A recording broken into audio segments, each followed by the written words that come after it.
दोस्तों, इजराइल और ईरान के बीच जारी संघर्ष में 22 जून को अमेरिका कूदा और अमेरिका ने ईरान के 3 परमाणु जो जगह था उस पर बमबारी की।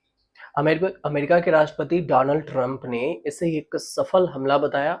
वहीं पर इजराइल के जो राष्ट्रपति हैं बेंजामिन नेतन्याहू, उन्होंने भी बोला अमेरिका को कि धन्यवाद है। अब इस बीच में रूस की ओर से भी बड़ी प्रतिक्रिया आई है। दरअसल क्रेमलिन ने ये कहा कि ईरान के परमाणु प्रतिष्ठानों पर अमेरिकी बमबारी के बाद रूसी राष्ट्रपति व्लादिमीर पुतिन की ओर अपने अमेरिकी समकक्ष डोनाल्ड ट्रंप से तत्काल बात करने की कोई योजना नहीं है। अब पहले बातचीत हुई थी बमबारी से पहले, लेकिन क्रेमलिन के प्रवक्ता हैं दिमित्री पेस्कोव का कहना है कि ऐसी कोई भी योजना नहीं है। हालांकि उन्होंने ये जरूर कहा है कि अगर कोई आवश्यकता पड़ती है तो जल्दी ही कॉल की व्यवस्था की जा सकती है ताकि दोनों के बीच में बातचीत हो। अब ईरान के 3 परमाणु सुविधाओं में अमेरिकी हमलों के बाद ट्रंप और पुतिन के बीच में फोन कॉल्स की संभावना के बारे में पूछे जाने पर उनकी यह टिप्पणी आई। अब सवाल कुछ बन रहे हैं कि अमेरिका इस बीच में कूदा क्यों। इसे समझने से पहले ये समझिए कि अमेरिका ने ईरान के 3 जगह फोर्डो और इस्फान और नतांज परमाणु स्थान पर हमला किया। अमेरिका का उद्देश्य है कि वह ईरान के परमाणु कार्यक्रम को रोके। वहां अमेरिका के राष्ट्रपति का कहना है, ट्रंप का, कि अगर ईरान जवाबी हमला करता है तो इसके लिए उसको भारी कीमत चुकानी पड़ेगी। अब पहले बमबारी, ईरान को धमकी। अब ईरान ने भी अपना कार्यक्रम जारी रखने की बात कही है। रूस के जो पूर्व राष्ट्रपति हैं वो है दिमित्री मेदवेदेव। उनका कहना है कि ईरान अपना परमाणु कार्यक्रम जारी रखेगा क्योंकि उसका मानना है कि अमेरिकी हमलों ने उसके महत्वपूर्ण ढांचे को नुकसान नहीं पहुंचाया जहां पर परमाणु कार्यक्रम चल रहा था।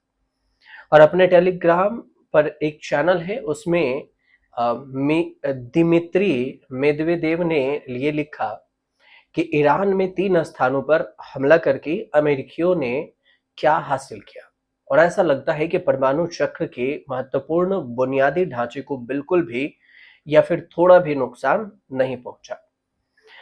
ईरान पर हमले से असर कितना होगा मिडिल ईस्ट पर, यह भी समझिए। मिडिल ईस्ट में जो चल रहा युद्ध है उसका असर तेल के सप्लाई पर भी पड़ने की संभावना बताई जा रही है। हालांकि इतना असर नहीं पड़ेगा, लेकिन कैपलर के जो लीड रिसर्च एनालिस्ट हैं उनका एक मीडिया हाउस से बातचीत करते हुए कहना हुआ कि अभी तक तेल के सप्लाई में कोई दिक्कत नहीं आई है, लेकिन जहाजों की आवाजाही से ये पता चलता है कि आने वाले दिनों में मिडिल ईस्ट से तेल की लोडिंग कम हो सकती है, तो फिर दिक्कत तो होगी।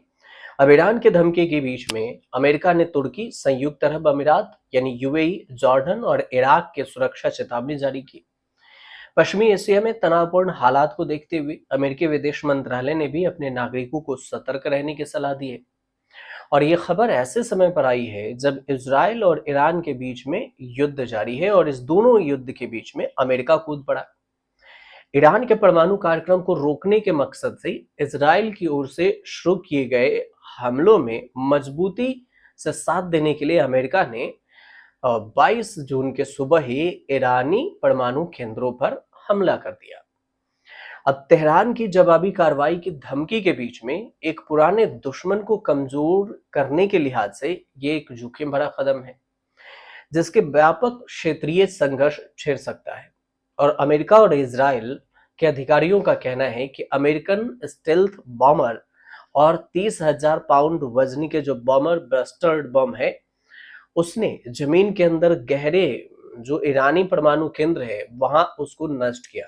बंकर बस्टिंग बम को GBU-57 मैसिव ऑर्डिनेंस पेनिस्ट्रेटर के रूप में माना जाता है, जिसका इस्तेमाल जमीन के भीतर भी लक्ष्य को भेदने और वो विस्फोट को करने में भी ये सक्षम है।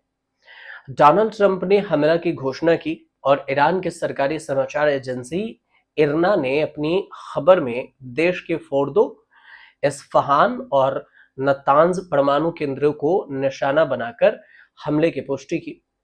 इजराइल ने करीब एक सप्ताह से अधिक समय से ईरान के खिलाफ युद्ध छेड़ रखा है और उसकी हवाई रक्षा और मिसाइल क्षमताओं को व्यवस्थित रूप से नष्ट करने के साथ परमाणु जो जगह है उसे भी नष्ट करना चाह रहा है। इसके बाद अमेरिका सीधे तौर पर इसमें शामिल होने का निर्णय लिया और ईरान के जो विदेश मंत्री है उसका कहना है कि अमेरिका ने ईरान के खिलाफ खतरनाक युद्ध शुरू कर दिया है। ईरान के मंत्रालय का कहना है कि ईरान अमेरिकी सैन्य आक्रमण और शासन द्वारा किए गए अपराधों के खिलाफ पूरी ताकत से विरोध करने और ईरान की सुरक्षा, राष्ट्रीय हितों की रक्षा करने का अपना अधिकार रखता है। और इजराइल ने ईरान के मिसाइल हमलों में 16 लोग घायल हुए। वहीं ईरान पर भी इजराइल के नए हमलों की सूचना है। इस सब के बीच में ईरान और जो जासूसी है, इस दोनों के बीच में ईरान ने इजराइल के एक जासूसी के आरोप में एक व्यक्ति को फांसी की सजा दे दी है कि ये इजराइल का जासूस है। लेकिन जो एक सवाल उठ रहा था मन में कि आखिर अमेरिका ईरान के बीच में कूदा क्यों, तो इसके एक ही जवाब है। जवाब ये है कि ईरान परमाणु परीक्षण कर रहा है और उसके लिए वो परमाणु हथियार को तैयार कर रहा है। ये भनक लगी अमेरिका को। इजराइल ये नहीं चाहता कि ईरान बनाए अमेरिका परमाणु हथियार, और यही बात अमेरिका भी चाहता है कि वो ईरान परमाणु नहीं बनाए। अगर एक वजह ये भी है कि ईरान में कई आतंकी संगठन भी हैं। अगर खुदा न खास्ते आतंकी संगठनों को परमाणु हाथ लग गया तो फिर क्या होगा। हो सकता है कि दूसरी वजह ये भी हो कि ईरान अमेरिका से ज्यादा शक्तिशाली होना चाहता है और इजराइल से। तो इस वजह से परमाणु के बहाने से परमाणु के जो 3 परमाणु न्यूक्लियर जो वेपन्स बनाने की जगह थी 3 बंकर, उसको टारगेट करके अमेरिका ने पहले चेतावनी दी थी कि अनकंडीशनल सरेंडर कर दे, लेकिन ईरान नहीं माना।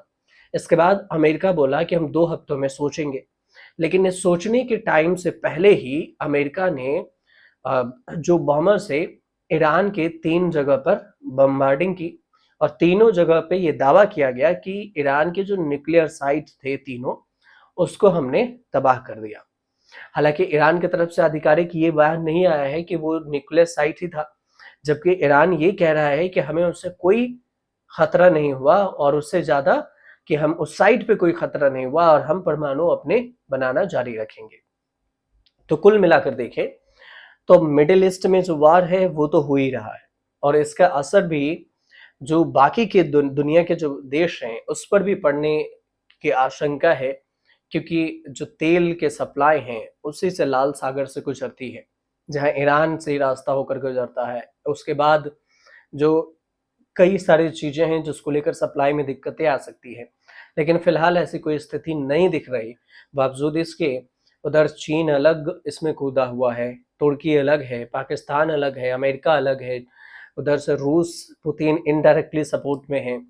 इजराइल और ईरान के जो ये दोनों के युद्ध के बीच में तो दुनिया के देखें तो कई देश हैं जो इस दोनों युद्ध के बीच में अब सम्मिलित हो गए हैं, डायरेक्ट और इनडायरेक्टली। इसका असर क्या होगा ये आने वाले समय में पता चलेगा। फिलहाल आपको अगर जानकारी सही लगे तो हमारे चैनल से जरूर जुड़िए, सब्सक्राइब कीजिए, शेयर कीजिए, कमेंट जरूर कीजिएगा।